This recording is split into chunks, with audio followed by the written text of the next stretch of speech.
Dr. Johari. Thank you for recording. With Johari. So today I'm going to be talking a lot about the hiring process. This is just only a beginning conversation for what the process is like. What we're hoping to do today is give you an overview of what is going to be happening for the hiring process.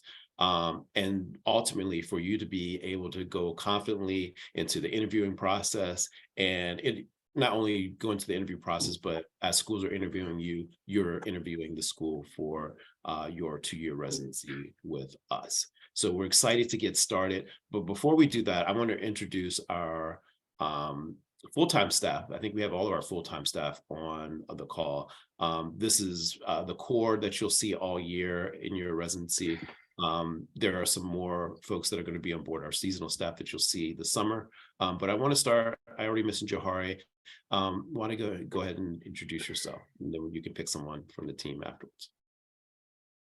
Okay, hi everyone. It's so nice to see you. My name is Johari Toe. I am the director of Baltimore City Teacher Residency. It is so nice to spend this time with you, and I'm going to pass it on to Yah Boyson, who's our senior manager. Hi everyone, super excited to see you. Thank you for investing the time early to know what you're getting into. I'm Yah Boyson, and I work and support our coaching team, and we're just excited to see you here. I'm gonna pass it to Brittany. Hello, everyone. Good afternoon or good evening. I am Brittany Grimaldi. During the school year, I serve as an effectiveness coach. And during this summer, I will serve as a co-director for our pre-service training. We're really excited to have you. And I'm really excited personally to dig into some topics around hiring. I'm going to pass it over to my captain, Shanita. Hi, everyone. I'm actually not her captain, so let's start there. But my name is Shanita Pryor, and I am the co-director with Brittany for PST this year. During the school year, I am an effectiveness coach, and I support elementary and early childhood educators. I am going to pass it to the amazing Jack. I am Jacqueline Tape. I go by Jack, and over the summer, I will be managing your coaches who will directly coach you. And during the school year, I am an effectiveness coach, mostly with math and science folks. I have some elementary sprinkled in there, and will help you get to where you need to be. Excited to jump in this evening, and I'm going to go ahead and pass it back to Sean. Great. Thanks, everybody, for introducing yourselves, and you'll get to hear from the team throughout, and notably Brittany and Shanita, as they are co-directors for PST. But not only that, they have taught in Baltimore City schools, and they are also alum of the program. So they have a lot to say to the incoming cohort as BCTR at all stages of the game, I guess. All right, so let's jump into our presentation. So hiring season.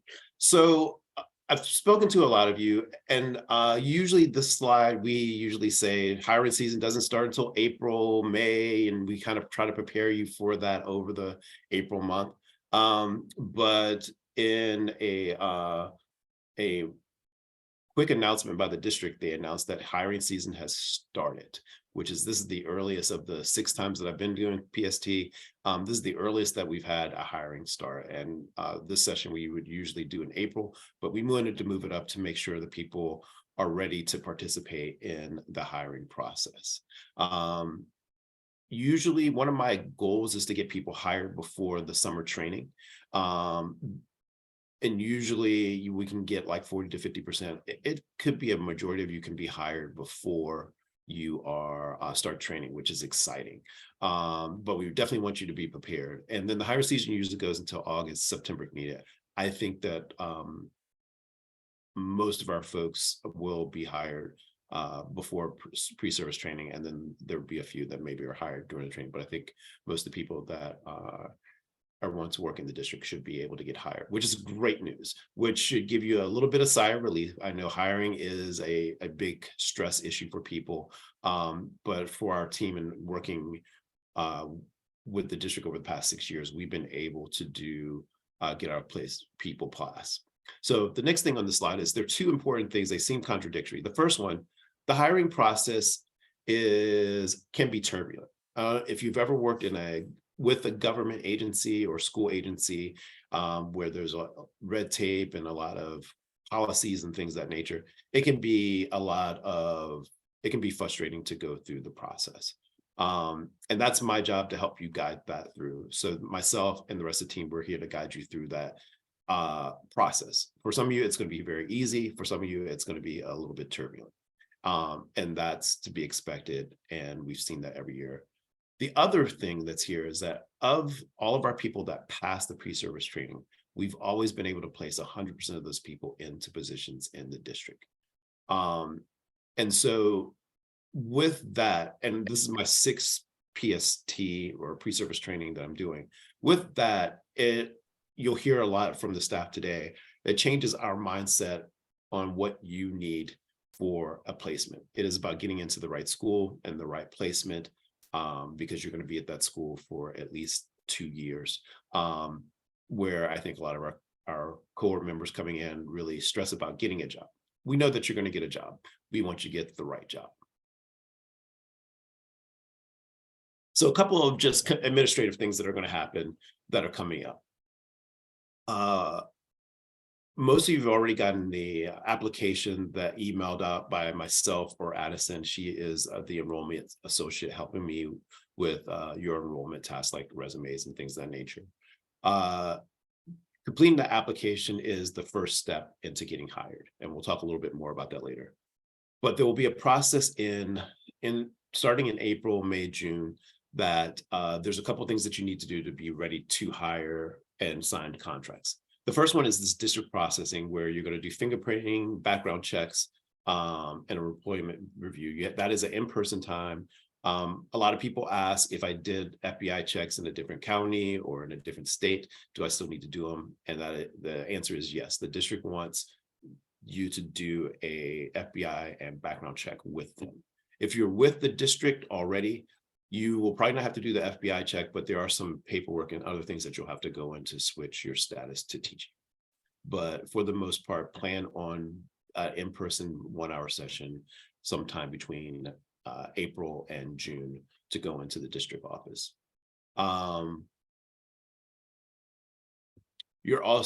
So usually we schedule this during orientation. This year, we're going to open up, and the district's agreed to have a lot more time. So if you're ready to do this district processing in April, you'll be able to do it early. And there'll be plenty of times for people to go through it. Now, you'll get more detailed information about what district processing is, but it is really about making sure you're getting your fingerprinting and background checks. And there's also a virtual session where they'll talk about the district benefits that will be available to you as a full-time teacher. So what makes you eligible to hire? So each year, all of our residents have to pass the Praxis 2 and Praxis Core to be hired, or to be teaching on the state certification each year. And you have to pass the pre-service training in order to be recommended to teach in the classroom as a BCTR teacher. Usually in the past, you would have to have passed your Praxis Core, Praxis 2 in order to apply for positions. This year, the district is waiving that. So you still need to have your Praxis 2 and Praxis Core completed before the training session, but it does not exclude you from hiring. So the only thing that we will be doing that you'll need to do to be eligible to hire is finish your application and then make sure that you have a consultation with us. And this session is a consultation. So everyone that's on this call today will be eligible for hire as of Monday. Couple things you need to do when eligible. So the application I had talked about, for those of you that haven't gotten an application, you'll get an email out, but I think most of you have. The application, it's a little bit lengthy. It's not hard, but it's a little bit lengthy. And afterwards, there's a 100-question test called the EPI test. It doesn't have any bearing on your hiring position and principals don't really look at it. It is just a part of the package of the hiring application that the district uses. If you have questions about that, you can email me. But it's just really filling out the application, and once the application is complete, they'll be able to access it and make it visible for principals to contact you, and you can contact principals. And you'll also get resources from us, hiring fairs and things of that nature, and we'll talk a little bit more about that. But your responsibility in this is to interview with the school and accept a position that's going to be a great community for you to grow as a first-year teacher or a new teacher, resident teacher. And we're going to talk a lot about that experience. You'll hear us talk a lot about what that means and why it's important. But those are your responsibilities, along with getting a position in your certification area and grade range. So if you're an English major or ELA secondary, you could teach English classes only from 7th grade to 12th grade. Same with math and any of the sciences. If you're elementary ed, you're supposed to teach core classes, math, science, ELA, and social studies, 1st grade to 6th grade. And then for our folks that are early childhood, it is pre-K to 3rd grade. And if you have any questions about that, you can let me know, but you have to be in your certification area to meet the state certification requirement. All right, so best practice to interview. So we'll talk a little bit about this. Brittany is going to help out and talk a lot about her experience, and then also as a coach and as a resident. But a couple of things are basic. Make sure you look professional. It doesn't mean you have to wear, your Sunday best, but you do need to go in and look sharp, look like you are professional. Contact people. Sometimes, I think most interviews will be in person. There's some interviews that may be virtual. And in that case, make sure your technology is working, that you arrive to if it's virtual or in person, arrive a little early, be on time. Be prepared to learn about the community, ask questions about the school, ask questions about what is the goals for the school leadership and the community there. And then one of the biggest things is to be confident. So I think this is a thing that most people have the most trouble in, especially if you don't have a background in education. So most of our principals know that a lot of our people coming into the BCTR program may not have a background in education, or may not have worked in a classroom before.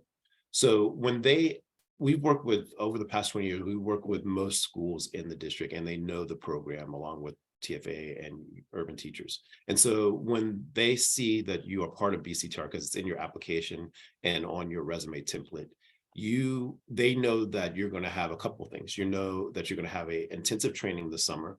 They know that you're going to have great coaching over the school year, along as with coursework. And we work with our principals to help get information to them about your progress. But more importantly, we've had over 20 years of helping teachers become great teachers in Baltimore City. And over 10% of people that are still teaching or leadership in Baltimore have come through BCTR. So you can have the confidence of knowing that you're coming through a program that's going to have your back, that you're going to get what you need through the summer training to start strong. The other thing is that everyone that's come to this program has a why to why they're coming into teaching. You have a story, you have a passion for why you're doing this. And that's what our principals really want to hear. They want to hear, why are you choosing to come to teaching? I don't think anyone here on this call is coming to teaching because they want to make a lot of money, or they want to, get rich. I think a lot of people that are on this call have a passion for either the community, for students and children, or for just social economic change for the city and for people in general. So you want to figure out what your why is and be able to talk about it in a clear, succinct way that you can think of as your elevator pitch. This is my why of doing that. 3 to 4 sentences that are powerful, that tell the story of why you're doing what you're doing. And then the other thing is be humble. They're going to ask you some things that you may not know. They may ask you about lesson planning. They may ask you about classroom management. And if you don't know, just say, I don't know, but that's something that I'm going to be learning with BCTR this summer. And I'm excited to be able to learn from school leaders this summer. And so you can go into your interview as confident, not that you know everything, but you have excellent support and you have an excellent story of why you're doing this. Before I get to the next slide, does any of our full-time staff have anything to add?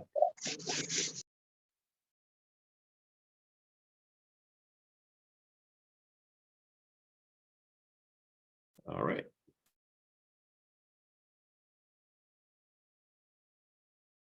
Okay, a couple of skills, and this is kind of just putting on a little bit more of what I talked about.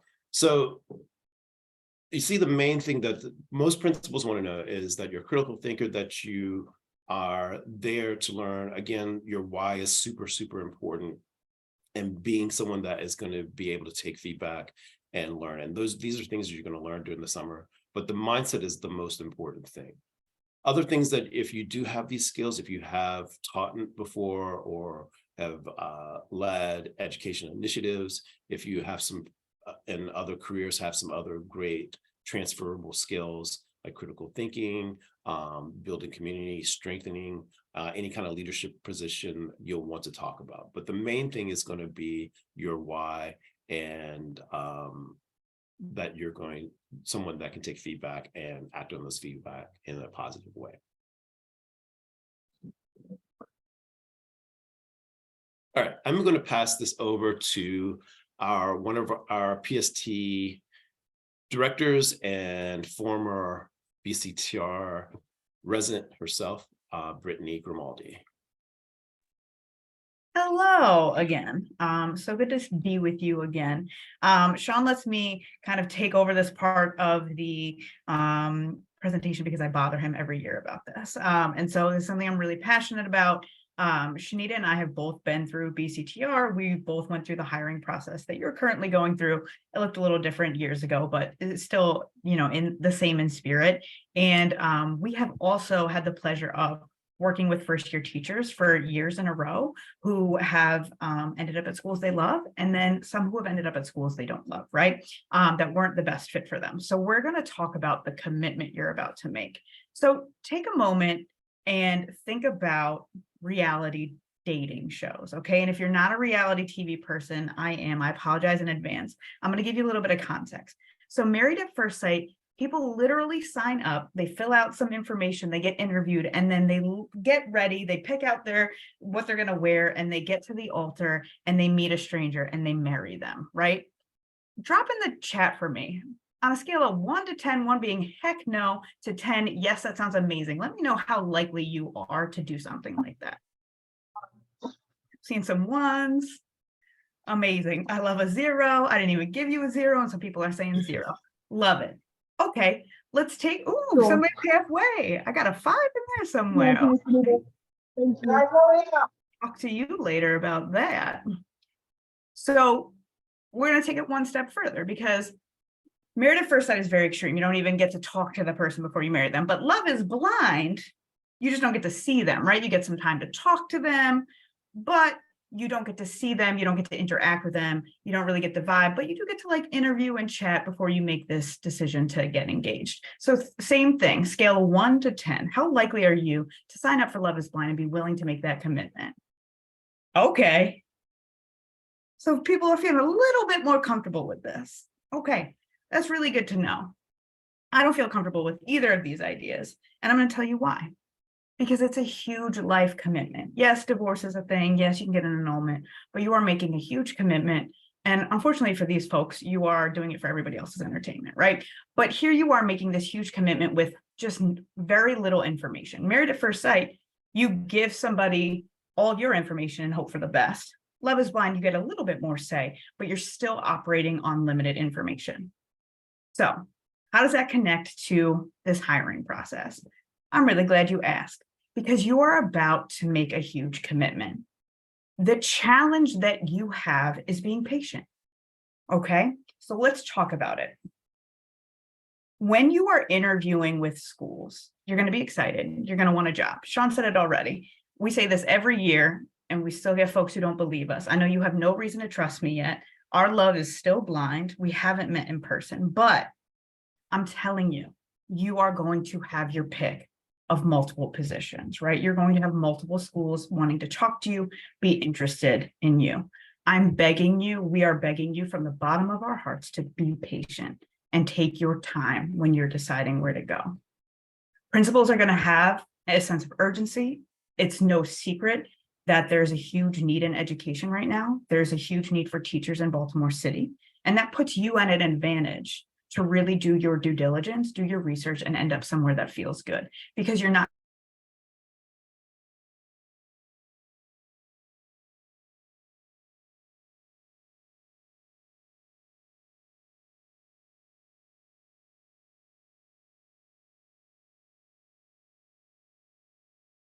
Yeah. Am I back yet? Not Yes. back yet. Okay, cool. I told you this blue room, it doesn't like me. Well, I didn't tell you, but I told my team earlier. You are not signing up for a one-year commitment. You're signing up for a multiple-year commitment with this school. Okay. And so we've had people over the summer, once you sign that paper, and I don't know if Sean has mentioned this already or told you about this, but once you sign that paper of intent with your school, it's done. We can't do anything for you. So if a school approaches you later in the summer and you were like, oh my gosh, this is my match, it's too late. And that's why it's really important to take your time. The other thing is too, and Shanita and Jack can speak to this because we're going through it with our folks right now, is we have first year teachers who are finishing up their first year and realizing, I made too hasty of a decision. This isn't the place for me. What are my options? And we have to say, unfortunately, you don't have any options. You have to stay where you are for multiple years, okay? So you're not trying to shoe on, you're not test driving a car. You are committing to a long-term relationship with a principal and a school community. And we want you to be really intentional and really research-based and patient about that decision. How do you do that? Ask a lot of questions during your interview. Sean mentioned, you're not just being interviewed, you are interviewing the school. Ask to visit the school, walk around, ask to speak to the team, ask to talk to new teachers, first year teachers, people who are in their second year, right? People who are still early career. Meet the student population. Who would you be working with? The other thing is, and I forgot to put it on here, but talk to us. We are in schools every week. We work with residents we're going to be working with you next school year and over the summer, but we work with residents who are all over the city in great schools and schools that work really well for them, in schools that, their priorities are a little bit different than what our residents need. And they didn't realize that because they didn't ask the right questions, right? So talk to us, talk to the school, and take your time in making decisions. Okay, I think that's my bit. I put my soapbox away for a second, looking at the eye contact of the people who are on camera to make sure that landed. Take your time. It will be fine. You'll have a job. You can bet on that. Thank you, Brittany. Anyone else on the full-time staff have any thing to add?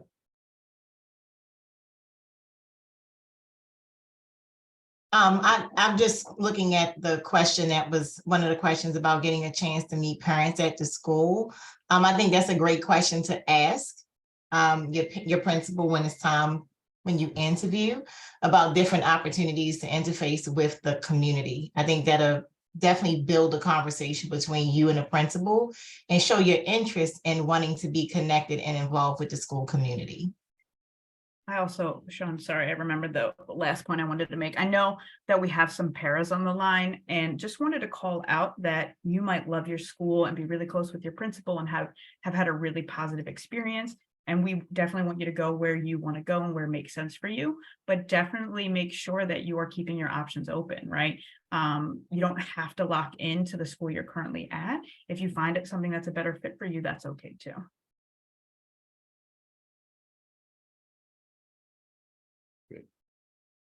All right, we're about to get into some questions. I'm going to start with the questions that were sent in and see if there's something on there we haven't met, and then we'll have some time to open it up for just general questions to the group that's here. Somebody wrote on here, what is considered a site review? I'm assuming that's the insight review that you get on your enrollment task. If that's what you mean, this insight review on your enrollment task means that we're in the process of reviewing it. So it's not queue. So like if you submitted a resume and it says insight review, it means that we have it. We're just having not reviewed it yet. And so Addison and I are catching up on testing. I think Addison is caught up with most of the resumes from this week, and we'll clear out the queue for next week. All right. So let's go to questions. I'm going to stop the presentation so we can see each other's faces. There we go. And I'm going to pull up a couple of questions from our form, if I can find them. Okay, here we go. Start from the bottom here.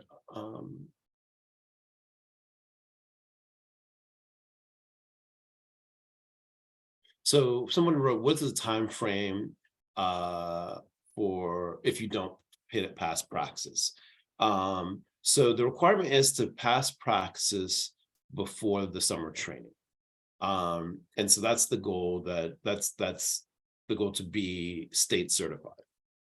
Now, there probably will be some people that don't pass before training, and you can still come to training. You can still train with us this summer and still have an opportunity to take the test during the summer. But it gets extremely hard to take a test during a year where we're going to have this intensive 6-week program where you're going to be with us from 7 to 9 or 7 to 6, sorry, 7 a.m. to 6 p.m. Monday through Friday, and preparing your lessons, student teaching lessons in the evening. And so we try to steer people away from taking tests during that time, but you still can. So what happens when school starts and then you haven't passed the praxis test? What will likely happen is that you'll go on a district conditional to teach, and they'll be able to supply that for you. You won't be on the state certification until you complete those exams. And we'll go into more detail about this, but you want to be on the state exam because all the training that you're going to be doing with us counts towards the state certification, not the district certification. And that's a whole different set of rules that you have to figure out on your own. And so you want to take those tests and pass them as soon as possible. Please shoot to have them passed by the end of June. If not, if you're having trouble with them, you'll still be able to start training with us, but let me know, and Johari and I can talk to you about the next steps. But it doesn't you can definitely still come to the summer training, and you can definitely still secure a position. It just won't put you on the state path to certification, which is extremely important. Another question here. Are we hiring? Is City Schools hiring? Yes, they're started hiring as of this week, and our people will start being eligible as of Monday. Is it too late to change subject area? It's not too late to change subject area. That's a meeting that I would have to have with you around the testing and around what the district may or may not need. But it is possible to change the subject area. Just send me an email and we can set up a quick time to talk about that. Someone wrote, I am currently a paraeducator in Baltimore City, and I put an application to teach, but I don't know if I'll be hired or make it through PST. I don't want to let my para position go. With that being said, I completely intend to pass. So I think this is a thing, not only if you're a paraprofessional, but a lot of people have a fear of like not passing it. And that's a real fear. For those of you that have had a welcome session with me, I talk about this a little bit. There is a little bit of a risk. I think if you're in a position, you want to take those things into account. But the breakdown of people, why people don't pass the pre-service training, and our directors can probably correct me if I say something off here.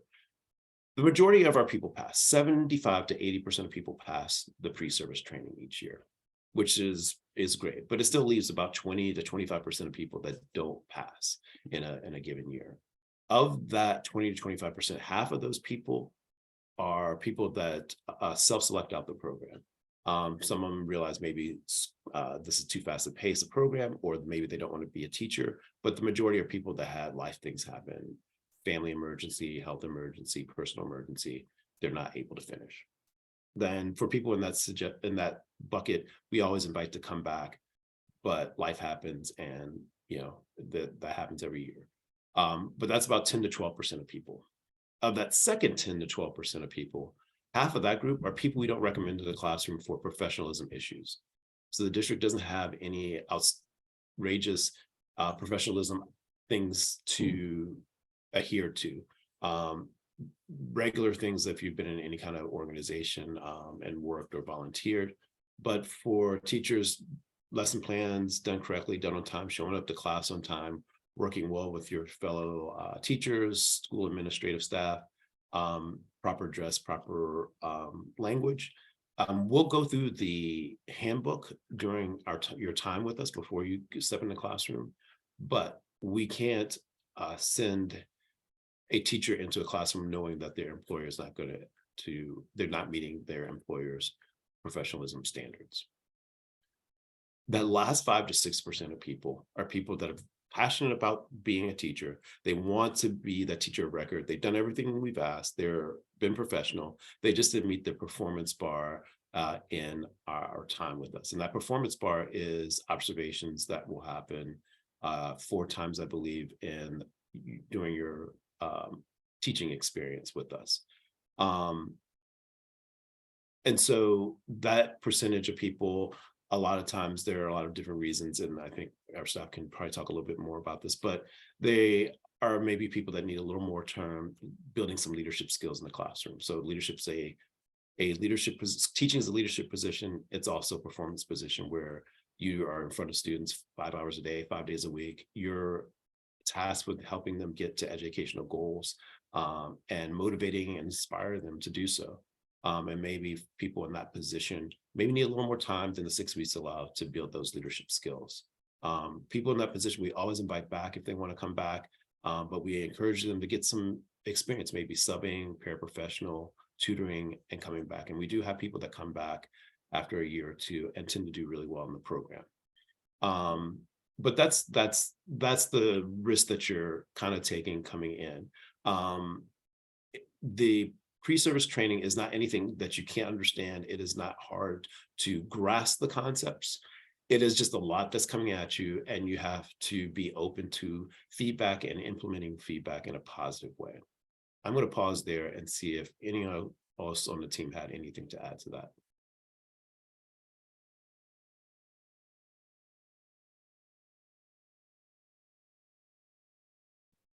Okay. Maybe I'm hitting 1,000 with what I'm saying. Nobody's going against it. Okay. Yeah. Good job, Sean. Wonderful. Okay, sounds good. Let's go through a couple more, and then we'll have some time. We'll get some time for people to just ask questions here. Post COVID-19, will interviews be in virtual or in person? Probably mostly in person. I think right now, a lot of principals want to show off their school, show off their staff. They really want to put on a show for you. There may be some that want virtual, but I would imagine most will want you to come in person because they want to show you their school. And I think that's something you would want to do, is go in person as well. Like Brittany said, you want to not be married at first sight. You want to actually go around and talk and get to know people and see what they have to offer. Can you provide us a map or like Google Maps to show where the location of the school on the map of Baltimore City? I don't have a map, but if you go to Baltimore City's website, all the schools are listed there with the address. This summer, we are going to be at the Academy for College and Career Exploration, ACE, which is in Hamden. We will get that official information out to you with the address and everything. Hamden is right off of 83 if people know the Baltimore area. But we're going to get that out to you, but we're officially going to be there this summer. How long is the process going to take? I'm assuming this is the hiring process. To be honest with you, it depends. For some people, you'll probably get interviewed next week and could be offered a position at a great school. For some of you, there may be a lot of interviews that you may have to go through. So it's not a really easy answer, but it could be happen as fast as a week or two from now to sometime in June. So, but another thing I will say is that it's not like all the great jobs are now. Like jobs are opening and it's a wave of positions. This happens every year where a school that it may be a great community may not have an opening now, but they may have an opening in June. And so it's not a rush to like, I need to get the best school now because they're all up front. That's not the case. There will be great positions throughout the hiring process. The process may, you may have to interview for a few, you may have to interview a lot of schools, but like Brittany said, really you're going to work, we're going to be your partner in this and we're going to be your guide through this. So work with us. We're going to give you as much feedback about what we know about the school from being coaching and working with principals and working with schools to giving you information from our alumni and current residents at the school. We have a wealth of information, so we're just asking that please lean on it. It's going to be majorly helpful for you in the long run. All right, I'm going to read a couple more of these and then we'll open up.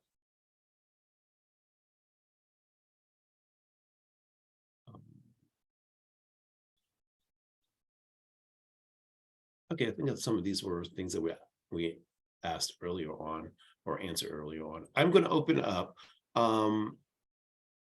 See how many people we have, like almost 30 people on the call. Let's do this. If you can either raise your hand or come off mute, and hopefully we can get questions from people that way and we'll answer them the best we can. So the floor is open to the 2023 cohort to ask hiring questions. I have a couple questions. I have like 3 that I wrote down. Is it okay if I just ask them all at once? And go for it. Okay. So my first question was, how are we applying for jobs? Are you sending out resumes, or should we, because I know that BCPS has like a careers website where they list openings. Should we be going in and applying, or are you sending out careers? My other, oh, sorry. Let me answer that one first for you. So you're going to have a lot of resources available to you. There's going to be a lot of different ways. So as we get resources and openings, we'll send that out to the cohort starting hopefully next week. It'll be like positions that are open and things like that. But the most important thing, you have to get the application complete, because you can't interview for any positions if your application is not complete. And so the district is reviewing your applications now and letting me know who still needs work on them. So you'll get an email from me or Addison about that. So that's the basic one. So once the application is complete, I'll be able to send you out listings and things like that. If you want to be proactive, you can go and contact schools from that list and try to set up times with them. But the likely thing that's going to happen to most of our residents is that because your application will be visible in the system, principals will contact you. And that's probably going to be the likely way that you're going to get interviews. And that's one of the reasons why we wanted to put this up front, because we know as soon as you guys are available to hire, they're going to contact you and they're already contacting Johari and I asking for recommendations. And Johari and I are going to be giving recommendations to principals of our people as well. But the primary way is that principals are going to contact you. I would not be surprised if you get 2 to 3 interview invites over the next week or two. So that's the primary way, but all four of those things will be available to you next week.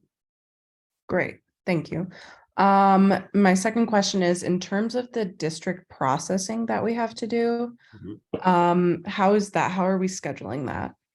That's a great question. So I'm working with the district. Usually it was like a couple times in June or late May. We're working at different, where they're going to give us a number of days that you can come in throughout April, May, June. Once those days are available, I'm going to put those out to the group through an email, so you can do a survey and pick the day that you want to come in, and I'll pass that over to the district, and then they'll contact you just to confirm. Thank you so much. And do you have a third question? I did, but I realized it actually didn't have to do with hiring, so I'll wait to ask it. Okay.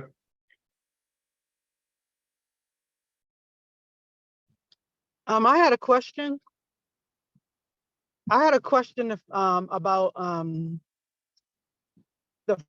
the first day of training, the pre-service training. Yes. If by some chance I didn't pass my praxis 2, how would that work? So you're talking about, will you still be able to come to training if you don't pass your praxis 2? Yes. Yes, you can still train. And you'll have to reschedule that test at some point, preferably before August. If you haven't passed by August, what the district's going to do, if you pass pre-service training and still want to teach, they will put you on what's called a conditional, which is a district certification. It's not a state certification. So the training that you're going to be doing with us will not count until you move to the state certification. And so, so at some point you have to pass those tests if you want all the work that you're doing during the summer and then the first year residency to count, so that we can move you to that state certification. If you're on the district certification, you have to do all that stuff on your own, and the stuff that we're doing with you won't work towards that.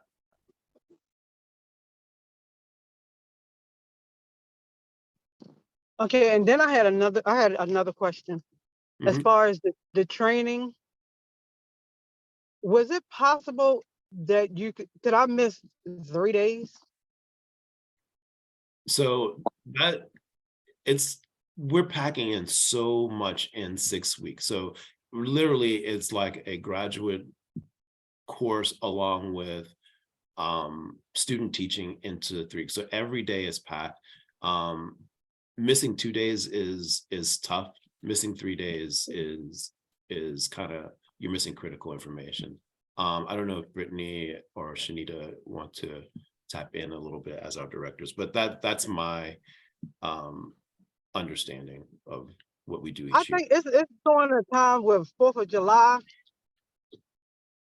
I mean, if I can't, I guess I have to just try to come back. But I was just wondering about that. Yeah, I mean, each year we're packing in that stuff, and so it is a sacrifice for this. Like, we are the fastest way to get into the classroom, and actually one of the cheapest ways to get into the classroom. In order to do that, we have to front load a lot of state obligations and policy and requirements into the 6 weeks, and so it does mean that it's not a program with a lot of filler or fat to it. It is a program that's very lean, and it really is to get all the information that you need in the 6 weeks. We liken it, like I said, for those of you that have been on the welcome call with me, it's like boot camp for teachers. It's going to get you ready to be on the front line with our students and be confident and prepared. But you're going to eat, sleep, drink, teaching for the 6 weeks that you're with us, and right. It does take that little bit of sacrifice, and we understand that, and that's why we want to get as much information out to people as possible. Yeah, I'll jump in too, John, and just kind of layer in. Shanita and I, again, have been through the program and have been through PST. That's why these welcome calls and these hiring calls are really important, because we want to make it clear that it is kind of a fast track, right, to becoming a teacher of record in a classroom starting in September. And so we expect a lot of you over the summer, and we expect a huge commitment. And not only the commitment you're making during the time you're with us each day, but it's going to require kind of a lifestyle commitment outside of the time you're with us too, because you're going to be lesson planning and practicing and getting yourself ready for summer school and then for the school year. So when we ask you to give yourselves to us for those 6 weeks, we really mean it. I would not plan on being approved for a 3-day absence. Can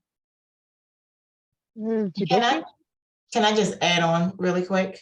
And one of the other things I just want to share, and I see there's another hand that's up, is understanding that in lieu of having a university partner, like maybe a TFA or Urban Teachers, where there are a certain amount of credit hours, like you have to take fall and spring classes, we are your instructors, which means from the moment that PST starts, from that June 19th date, until that last day of July. And then when we start Academy, which is a whole nother conversation during the school year, the instruction that you receive, those hours, that information counts. So when we talk about there is a packed schedule, and we talk about the importance, to Sean and Brittany's point about the importance of the time and us packing a lot in, it's important for you to understand the why behind it, which is we have to say in 2 years to the state of Maryland that you have satisfied, you satisfied these your instructional requirements, which start during PST. So missing PST, and I get it, summer and vacations and the whole thing, I definitely understand. But missing PST is like saying in graduate school, I hear you, professor, but I'm about to miss class for a couple of weeks.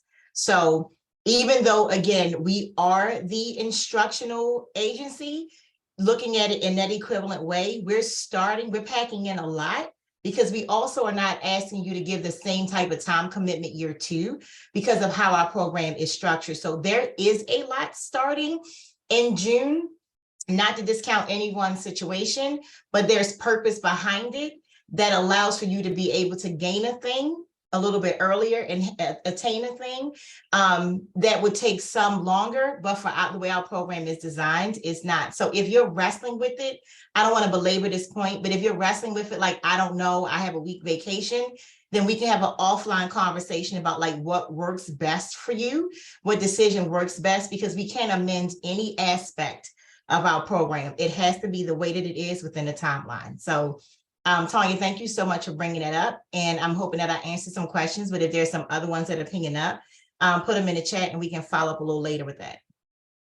I want to follow up. Shamika had her hand up on Zoom, so you can answer a question. And then after that, Monique had a hand up in the chat. Thank you so much. I'm driving, guys, so please, I apologize if it's not a stable connection. My question is about the EPI assessment that the city gives prior to employment. Is there anything to, I guess you say, pre-study in regards to that assessment, or like what does that actually look like? Yeah, it is more like a personality test, to be honest with you. It is not, you're not graded, it's not a grade on it. It's nothing that you can prepare for. It is something that the district, it's part of the package that they bought to do these applications, and it has to be done in order for your application to be done, to be made visible to principals, but principals don't usually look at it. It is not a pass-fail exam. There's nothing to study for. And it is just one of those things you have to do. Unfortunately, it's like 100 quick questions. You need to spend about 10 to 15 minutes to sit down and do it. You have to do it in one session. It doesn't save, which is unfortunate. And it's one of those things that I was talking about, like the hiring process can make no sense. And this is one of those things, but it is a requirement to do in order to get your application seen by principals. But it doesn't, nothing you to study for, nothing to, worry about like if I passed it or failed it. You're welcome. And Monique. Yes, good afternoon, everyone. My first question is, I'm still working on my resume. Like, I just sent back another rough draft of it. Should I wait on that to apply for, complete the application? Go ahead and complete the application. So they'll ask us to when to turn it on. And so Addison is catching up with resumes this probably Okay. Tuesday. And either it'll be complete or you'll hear feedback from her or Because myself. I just went on and sent the new one, and I haven't finished the application. I might have a few more questions. Okay. What's the status of the Black Cohort Scholarship? That information? Jar, you want to take this or you want me to take it? You're speaking in reference to BEEC. The pipeline team will send out some language to you around the amount of the stipend that will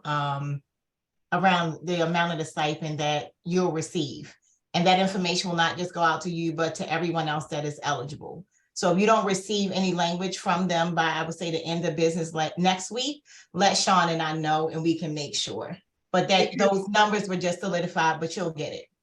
Because the task of my transcript is can't be completed until then. So yeah.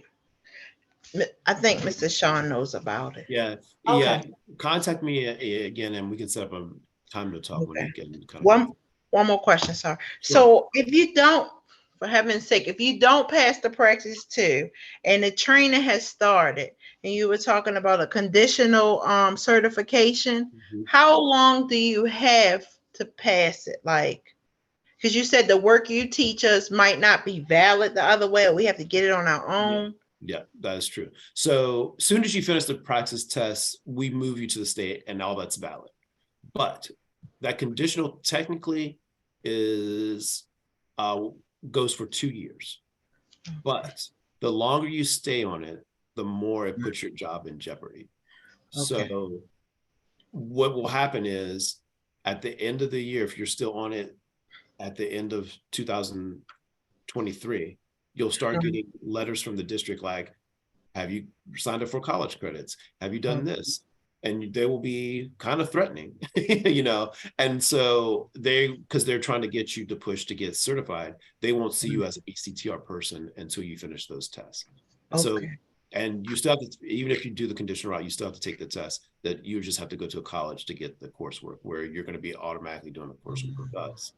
And so all you have to do is take the test. All the stuff that you do, like Johari said, we're certified by the state to do the coursework, the training, the coaching. It's a whole package, but you have to be, we're a state certifying body. And the district wants you, if you stay on that conditional, they're going to require you to take college classes. And so you don't want them harassing you doing that. Thank you. Thank you. I'm going to take, I thought I saw a hand up for Janae, and we'll take another question after that. Yes, hi.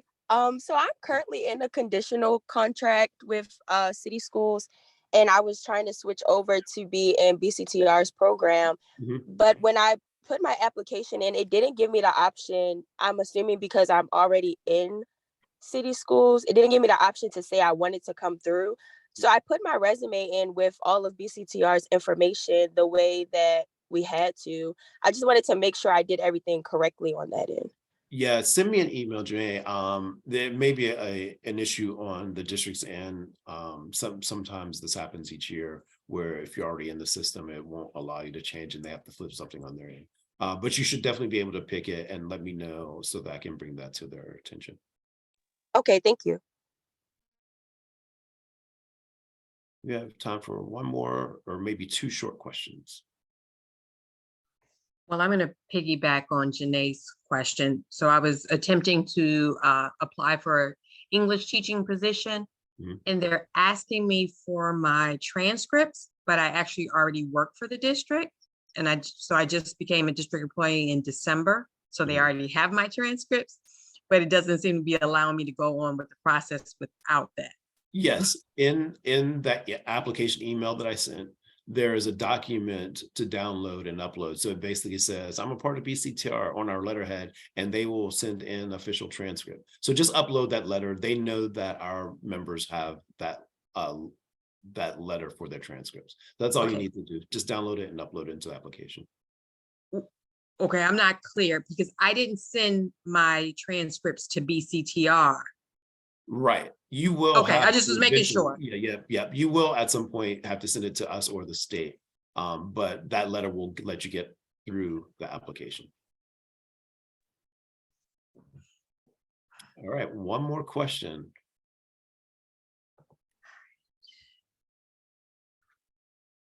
Everybody's scared. Can I ask one more question?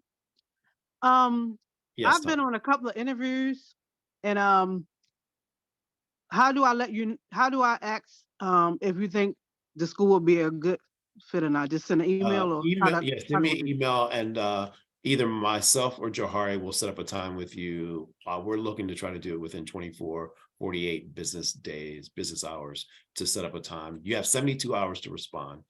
So send it after this meeting, and one of us will get back to you hopefully tomorrow. Okay, thank you.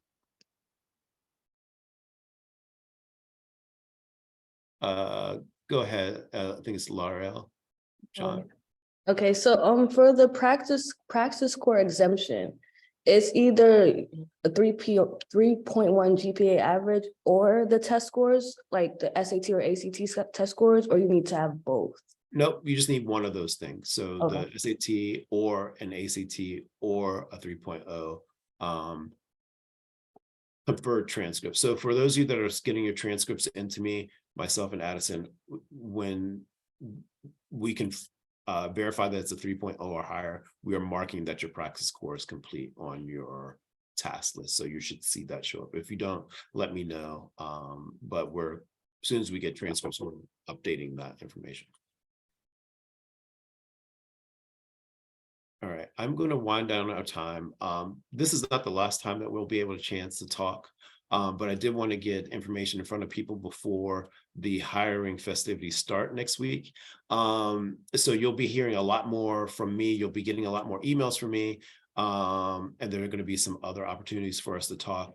If you have been contacted to hire, please let me know so that I can set up a time with you to give you all the information and wealth of knowledge that we have about schools, school environments, just information from our residents, our alumni, our current staff.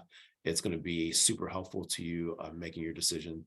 Both Johari and I are going to be your point people for that. Be on the lookout for other events that are coming up in May and June. So you'll be invited to those things. Before we go, staff, if you want to say bye or say any last parting words before we let our 2023 cohort go back to their evening. Thanks for being here.